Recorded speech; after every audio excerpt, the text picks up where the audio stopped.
కానివ్వండి అవినీతి జరిగిందని అనుష పదే గారు పదే చెప్తున్న మీరు ఎందుకు అనుష గారు తీసుకోలేకపోతున్నారు అనేది ఆయన స్ట్రైట్ క్వశ్చన్. అంటే నేను కృష్ణాంజలి గారు మాట్లాడిందంటే చెబుతా ఉన్నాను. ఉపన్యాసాల్లో సభల్లో మాట్లాడటం కాదు, జరిగింది చెబుతా ఉన్నాం. తక్షణమే న్యాయం కావాలని కోరుకోవటంలో కృష్ణాంజలి గారు మాట్లాడిన మాటలు తప్పుపట్ల. బట్ కానీ న్యాయస్థానంలోకి వెళ్ళిన తర్వాత, ఒకసారి కేసు న్యాయస్థానాల పరిధిలోకి వెళ్ళిన తర్వాత దాంట్లో ప్రభుత్వం పరిధి ఎంత మేరకు ఉంటుంది అనేది పెద్దలో కృష్ణాంజలి గారికి తెలియని అంశమేం కాదు. మా బాధ్యత ఎంతవరకు ఈ దోపిడీ జరిగింది, ఈ విధంగా జరిగింది, ఈ సాక్ష్యాలు ప్రభుత్వం దగ్గర ఉన్నాయి అని న్యాయస్థానాలకి అధికారులు అందించే వరకు మాత్రమే ప్రభుత్వం పాత్ర ఉంటుంది. ఇక న్యాయస్థానంలోకి వెళ్ళిన తర్వాత వాళ్ళు ఏ విధంగా తప్పించుకుంటారు, వాళ్ళ తెలివితేటలు ఎన్ని ఇంకా సమాజానికో పెద్దలు కృష్ణాంజలి గారికో తెలియని అంశమేం కాదు కదా. ఇకపోతే నాగేశ్వర రెడ్డి గారు మాట్లాడుతూ ఉన్నారు హామీల గురించి. విచిత్రంగా ఉంది, వింతగా ఉంది. అధికారంలోకి వచ్చిన వెంటనే వారం రోజుల్లో సిపిఎస్ రద్దు, ప్రతి సంవత్సరం జాబ్ క్యాలెండర్లు, ఈ విధంగా ఒక 100 హామీలు ఇచ్చాడు జగన్మోహన్ రెడ్డి గారు. ఏ హామీలు నెరవేర్చారండి? ప్రజావేదిక విధ్వంసంతో మొదలైన జగన్మోహన్ రెడ్డి గారి పరిపాలన పేదలకి ఆకలికి అన్నం పెట్టే అన్నా క్యాంటీన్లు మూసివేత దగ్గర నుంచి ఈ రాష్ట్రంలో మద్యం దోపిడీ ఏదైతే మేము ఆ రోజు ప్రతి ఒక్కటి చెప్పామో, ఏ దోపిడీలకి వీళ్ళు చేశారని, ప్రతి దాని మీద దర్యాప్తు జరుగుతూ ఉంది. సాక్ష్యాధారాలు బయటకు వస్తా ఉన్నాయి. ఆడుదామాంధ్ర 100 కోట్లు స్కామ్ జరిగిందనేది విజిలెన్స్ ఎంక్వైరీ జరుగుతూ ఉంది. ఖచ్చితంగా దానికి సంబంధించి దోపిడీ కారణాలందరూ దర్యాప్తుకు సహకరించాల్సిందే, విచారణకు రావాల్సిందే. సాక్ష్యాధారాలతో సహా న్యాయస్థానం ముందు ఉంచుతాం ఖచ్చితంగా.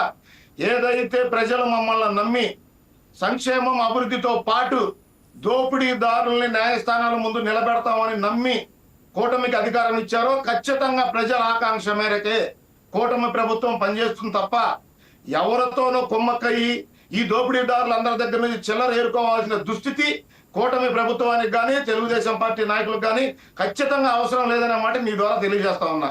ఇక నాగేశ్వర రెడ్డి గారు మాట్లాడుతూ ఉన్నారు, మేము వీరోచిత పోరాటం చేస్తా ఉన్నాం, సోషల్ మీడియాలో భయంకరంగా ప్రభుత్వం చేస్తున్న వాటిని బయటపడతా ఉన్నాం, మా మీద అక్రమ అరెస్టులని. అక్రమ అరెస్టులే చేయాలనుకుంటే 23 నెలల పరిపాలనలో ఎంతమంది అరెస్ట్ అయ్యేవాళ్ళు? ఎవరైతే పరిధి దాటి సోషల్ మీడియాని అడ్డు పెట్టుకొని వికృత ప్రచారాలు వికృత చేష్టలు చేస్తున్నారో వాళ్ళ మీదే కేసులు పెట్టడం జరుగుతుంది తప్ప ప్రశ్నించే వారిని గొంతు నొక్కాలని ఆలోచన కూటమికి లేదు. అనుష గారు ఇక నాగేశ్వర రెడ్డి గారు బ్రదర్ మాట్లాడుతూ తల్లికి వందనం ఎన్నిసార్లు ఇచ్చారని మాట్లాడుతూ ఉన్నారు. లాస్ట్ అకాడమిక్ ఇయర్ కుటుంబంలో ఎంతమంది అర్హులైతే అంతమందికి ఇవ్వడం జరిగింది. అకాడమిక్ ఇయర్ అయిపోయింది. నెక్స్ట్ అకాడమిక్ ఇయర్కి ఖచ్చితంగా మళ్ళీ మీ మాదిరి అందరికి ఇస్తామని చెప్పి దానికి సాక్ష్యం వీడియోలు కూడా ఉన్నాయి మా దగ్గర. నాగేశ్వర రెడ్డి గారు, భారతీయ గారు చెప్పిన మాటలు ఇంకా మీడియాలో తిరుగుతూ ఉన్నాయి. ఎంతమంది ఉంటే అంతమందికి ఇస్తామని చెప్పి అధికారంలోకి వచ్చిన తర్వాత మీరు ఒకళ్ళకి ఇచ్చారు, అది కూడా 3 సంవత్సరాలు, అది 5 సంవత్సరాల పరిపాలనా సమయంలో. మేము వచ్చిన తర్వాత పథకం ప్రారంభించిన తర్వాత లాస్ట్ అకాడమిక్ ఇయర్ లో కుటుంబంలో ఎంతమంది అర్హులు ఉంటే ఎంతమంది పిల్లలు చదువు అంతమందికి ఇవ్వడం జరిగింది 13,000 రూపాయలని. నెక్స్ట్ అకాడమిక్ ఇయర్ లో కూడా అదే విధంగా అందించడం జరుగుతుంది. దివ్యాంగులకు 6,000 రూపాయలు పెన్షన్ ఇస్తా ఉన్నాం, 3,000 నుండి 4,000 చేస్తామన్నా సంతకం పెట్టిన వెంటనే చేశాం. మీ మాదిరి 5 సంవత్సరాలు 200 పెంచుకుంటూ మేము పోలేదు. రైతు నేస్తం ఇప్పటికి 2 సార్లు వేయడం జరిగింది. దీపం పథకం 2 సార్లు ఇవ్వడం జరిగింది సిలిండర్లో. అదే విధంగా ఉచిత బస్సు ఏ విధంగా ఈరోజు రాష్ట్రంలో మహిళలు తిరుగుతా ఉన్నారు అనేది రాష్ట్ర ప్రజలందరితో పాటు మీడియాకు కూడా తెలియని అంశమేం కాదు.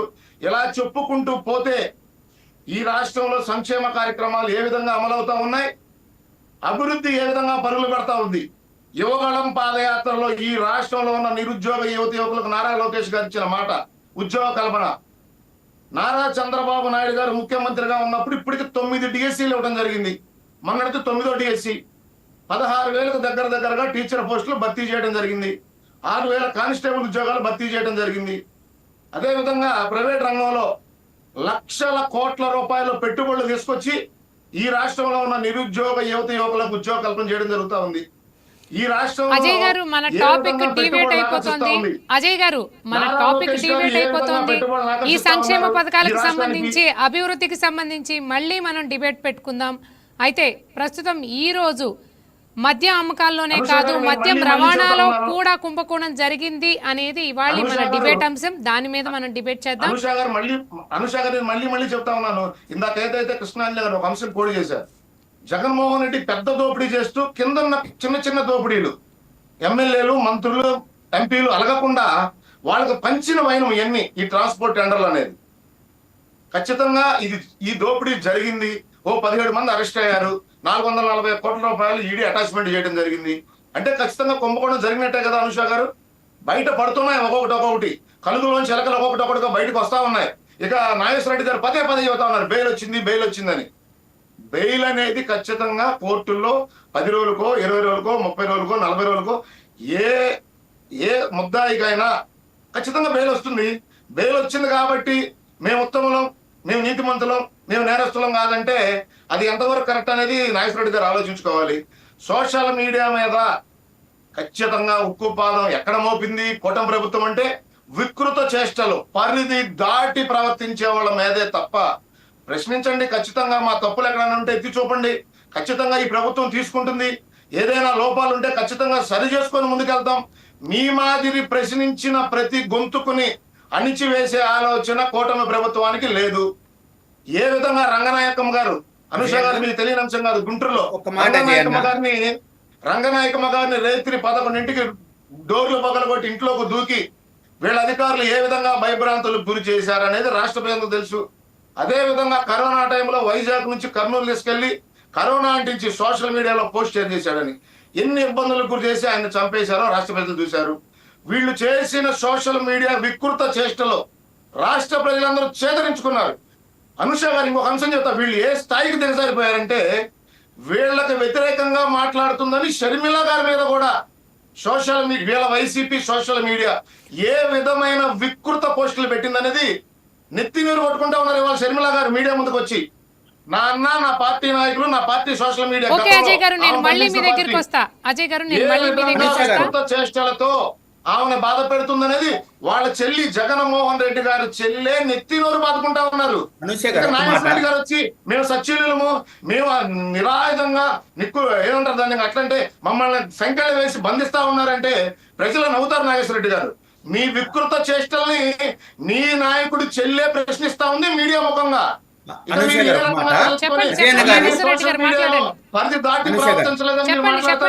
అన్నగారు మీరు అంటున్నారు కదా పరిధికి మించని మీ టీడీపీ సోషల్ మీడియా ఎర్రగొండపాలెం అజహర్ అనే వ్యక్తి హైదరాబాద్ లో పోలీసులపై అమ్మలక్కలు బూతులు తిడుతూ మాట్లాడిన వైసీపీ ఎమ్మెల్యే చంద్రశేఖర్ చంప చెల్లుమనిపించిన తెలంగాణ పోలీసులు ఎక్కడ కొట్టారు? ఎక్కడ అమ్మనా బూతులు తిట్టినారు? ఇవి మీరు గ్రూప్స్ లో వేసేది. దీని మీద మేము ఎమ్మెల్యే గారు మేము అందరం వెళ్ళి ఇస్తే ఎక్కడ మా మీద కట్టలేదే. మేము పోయి పోలీసులను అడుగుతుంటే మీరు పోయి కోర్టులలో చూసుకోమంటున్నారు. ఇదేం ప్రజాస్వామ్యం? నాగేశ్వర రెడ్డి గారు మా మీద కేసులు కట్టినట్టు మీరు పరిధి దాటి ఇది చేస్తున్నప్పుడు మీ టీడీపీ సోషల్ మీడియా వాళ్ళు కూడా పరిధి దాటినప్పుడు వాళ్ళ మీద కూడా కేసులు కట్టాలి. మేము కంప్లైంట్ ఇచ్చినప్పుడు ఎక్కడ కడుతున్నారు? ఒక ఎమ్మెల్యే మీద ఒక ఎర్రగొండపాలెం నియోజకవర్గ ప్రజలు 1,20,000 ఓట్లేసి గెలిపించిన వ్యక్తి, ఆయన వైపు ఉన్న వ్యక్తి మేము పోయి కంప్లైంట్ ఇస్తే ఒక ఎమ్మెల్యేను వల్గారిటీగా బూతులు తిడుతున్న ఒక సోషల్ మీడియా ప్రతినిధి మీద కంప్లైంట్ ఇస్తే కేసులు కట్టలేదే. ఎక్కడుంది ప్రజాస్వామ్యం? ఒక ఎమ్మెల్యే వెళ్ళి కంప్లైంట్ ఇస్తేనే ఈ రాష్ట్రంలో పోలీసులు తీసుకోవట్లేదు. మేము పోయి పోలీసులు అడిగితే మీరు కోర్టులలో చూసుకోండి అంటున్నారు. ఇది ఎక్కడ ప్రజాస్వామ్యం? ప్రజాస్వామ్యం ఎక్కడుందో నేను చెప్తా వినండి. మీరు నాకు మాచర్ల ఆర్కే గారి గురించి చెప్పారు. ఆ నియోజకవర్గానికి ఇన్ఛార్జీలుగా వెళ్ళిన బోండావమ, బుద్ధా వెంకన్న గారి మీద మీ తులకా కిషోర్ ఆ రోజు రాడ్లతో ఏ విధంగా దాడి చేశారో ప్రపంచం మొత్తం చూశారు. మీ ప్రజాస్వామ్యాన్ని ఏ విధంగా మీ ఆర్కే గారు బూతుల్లోకి దూరి ఈవీఎం మిషన్లు పగలగొట్టాడో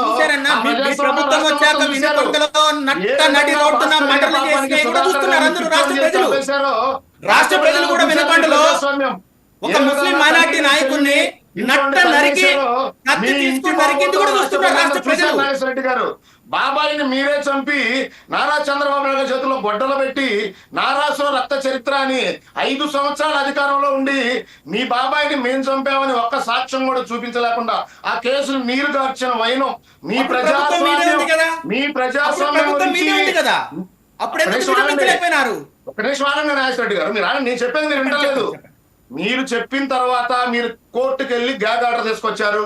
వివేకానంద రెడ్డి గారి మర్డర్ కేసు మీద ఎవరో మాట్లాడటానికి వీల్లేదని వెంటనే మీరు అధికారంలోకి వచ్చారు. చచ్చిపోయింది మీ చిన్నాయన కదా, ఎందుకు మీరు హత్య చేసిన వాళ్ళని నిరూపించలేకపోయారు? తెలుగుదేశం పార్టీ అధికారంలో ఉంటేనేమో సిబిఐ ఎంక్వైరీ కావాలన్నారు ఆ రోజు. మీరు అధికారంలోకి వచ్చిన తర్వాత సిబిఐ ఎంక్వైరీ వద్దని ఎందుకు చెప్పారు? స్థానిక అధికారుల చేత ఎందుకు ఎంక్వైరీ చేపించారు? 5 సంవత్సరాల కాలంలో మీ నాయకుడు చిన్నాన్న చంపి హత్య చేసిన వాళ్ళని ఎందుకు జైలుకు పంపలేకపోయారు? మీ ప్రజాస్వామ్యం ఎక్కడుందో? మీ ఇంటిలో ఉన్న మీ నాయకుడి అక్క చెల్లి అమ్మనే మాట్లాడుతూ ఉన్నారు. మీ నాయకుడు ప్రజాస్వామ్యం గురించి విజయమ్మ గారు మాట్లాడుతూ ఉన్నారు. గౌరవ వైఎస్ఆర్సీపీ పార్టీ మాజీ అధ్యక్షురాలు ఏ విధంగా జగన్మోహన్ రెడ్డి గారు ప్రజాస్వామ్యం వర్ధిల్లుతుందనేది ఇంట్లో వాళ్ళు చెబుతున్నారు. నాగేశ్వర రెడ్డి గారు మళ్ళీ మీరు పదే పదే కూటమిలో ఉన్న ప్రజాస్వామ్యం ప్రశ్నించే నైతిక హక్కు మీ వైసీపీ నాయకులకు ఎక్కడుంది? ఇక్కడ ఒకటే, చంద్రబాబు గారిని ఈ రాష్ట్రంలో ఎదుర్కొనే ఏకైక శక్తివంతమైన నాయకుడు జగన్మోహన్ రెడ్డి గారు. ఈరోజు చంద్రబాబు ఏం చేస్తున్నారు? శర్మిలాను వెనక వేసుకొని ఆమెను కుటుంబం మీద దాడి చేయిస్తున్నారు. అదే కదా ఇప్పుడు మీరు చేయిస్తుంది తెలుగుదేశం నాయకులు, అదే కదా. ఇవన్నీ వదిలేసి మీరు ప్రజాపాలన చేయండియా అని మీకు అధికారం కూటబెట్టి 164 సీట్లు ఇస్తే మీరు ఏం చేస్తున్నారు? ఒక్కొక్క జిల్లాలో ఒక్కొక్క నాయకుడి మీద మీరు కేసులు కడుతున్నారు. ఇంతకంటే తప్పితే ఏం అభివృద్ధి ఉంది, ఏం సంక్షేమం మీరు? నాగేశ్వర రెడ్డి గారు, రాష్ట్ర ప్రజలు చూస్తున్నారు. మీ మాదిరి ప్రజా కంటక పాలన మేము చేయటం లేదు. ప్రజా సంక్షేమం, ప్రజా అభివృద్ధి పాలన కూటమి కొనసాగిస్తా ఉంది. రాష్ట్రంలో అభివృద్ధిని పరుగులు పెట్టిస్తా ఉంది. సంక్షేమ కార్యక్రమాల అమలు ఈ రాష్ట్రంలో ఏ విధంగా అభివృద్ధిని పరుగులు పెట్టించారు? 23 నెలలైంది. 3.5 లక్షల కోట్ల అప్పులు చేశారు. ఎక్కడుంది అది? మీరు చేసిన అప్పుల గురించి మాట్లాడుకుందామంటే ఒక గంట డిబేట్ పెట్టుకుందాం.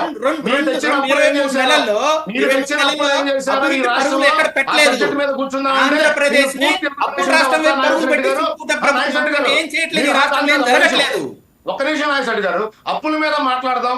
తెచ్చిన అప్పులను ఎవరేం చేశారో మాట్లాడదాం అంటే, ఒక రోజు నేను వైకేటీవీ యాజమాన్యాన్ని కోరుతా ఉన్నాను, మిమ్మల్ని నన్ను ఇద్దరు పిలవమండి, నేను సాక్ష్యాధారాలతో సహా వస్తా. 2019-24 మధ్య మీరు ఎన్ని అప్పులు తెచ్చారు, ఆ డబ్బులు మీరు ఏ రకంగా మీరు రంగులు పబ్లిసిటీ పిచ్చితో తగలేశారు.